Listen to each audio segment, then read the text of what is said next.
और गांव रामू का घर, सामने आम का बाग और बगल में कुआं। रामू आंगन में खड़ा है, लक्ष्मी सब्जी लेकर लौट रही है। संजना और रुचि खेलकर आते हैं। संजना बाग की ओर इशारा करते हुए, माँ, हमारा आम का बाग कितना सुंदर है ना। लक्ष्मी हंसकर, हाँ बेटा, ये बाग ही तो है जो इस घर में हर मौसम में मीठापन घोलता है। रुचि कुएं की तरफ देखकर, बाबा, ये कुआं बहुत पुराना लग रहा है, क्या ये अब भी काम करता है? रामू गंभीर स्वर में, ये कुआं भले ही पुराना है पर अब भी मजबूत है। तुम्हें पता है बेटा, इसमें हमारी पीढ़ियों की मेहनत की कहानियां दबी है। संजना, मतलब इसमें कोई राज छिपा है? रामू मुस्कुराते हुए, राज नहीं बिटिया, पर बहुत सी यादें हैं। जब समय आएगा तुम्हें सब बताऊंगा। एक दिन शाम को संजना, बाबा, ये बाग तो हमारे बहुत काम आता है, लेकिन ये कुआं तो अब किसी काम का नहीं। इसे भरवा क्यों नहीं देते? रुचि, हाँ, और अगर इसे बेचते हैं तो बहुत पैसे मिलेंगे, फिर हम बढ़िया चीजें खरीद सकते हैं। रामू थोड़े भावुक होकर, बिल्कुल नहीं, ये कुआं तुम्हारे दादाजी की आखिरी निशानी है। उन्होंने अपने जीवन के कई साल मेहनत करके इसे खुदवाया था। उनकी इच्छा थी कि आने वाली पीढ़ियां इसे संभालें, न कि मिटा दें। बात करते हुए रामू और उसकी बेटियां घर के भीतर आ चुके थे।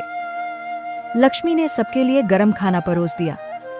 सब बैठकर खाना खाने लगे और तब रुचि, बाबा, अब तो आप कहानी सुनाइए। रामू, अच्छा, तुम दोनों को पूरी कहानी सुननी है? संजना, हाँ बाबा, पूरी। रामू, तो फिर सुनो। बहुत साल पहले की बात है, जब इस गांव में एक भीषण सूखा पड़ा था। पानी की एक एक बूंद के लिए लोग तरसने लगे थे।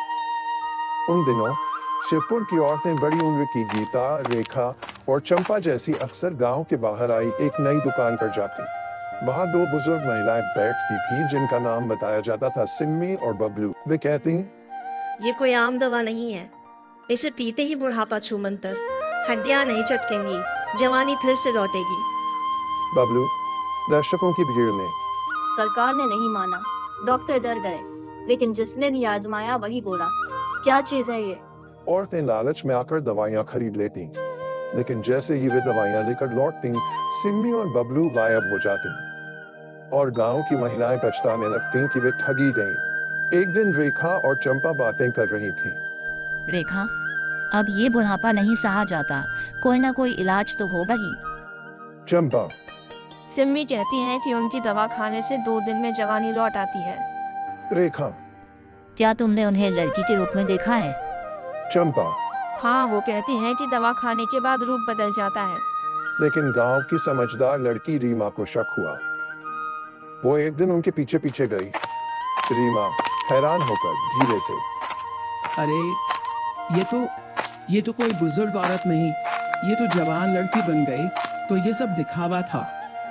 थोड़ा रुककर गुस्से में, मैं समझ गई, ये औरतें गांव की नहीं हैं, ये तो ठग हैं। हमें सबको सच बताना होगा। बुआ जी, ये कोई बुजुर्ग औरतें नहीं, ये 2 चालाक लड़कियां हैं। इनका असली नाम सिम्मी और बबलू है। ये पहले बूढ़ी बनकर आती हैं, फिर दवा के नाम पर ठगी करती हैं। गांव वालों को इकट्ठा किया गया और सभी ने मिलकर इन दोनों को रंगे हाथों पकड़ लिया।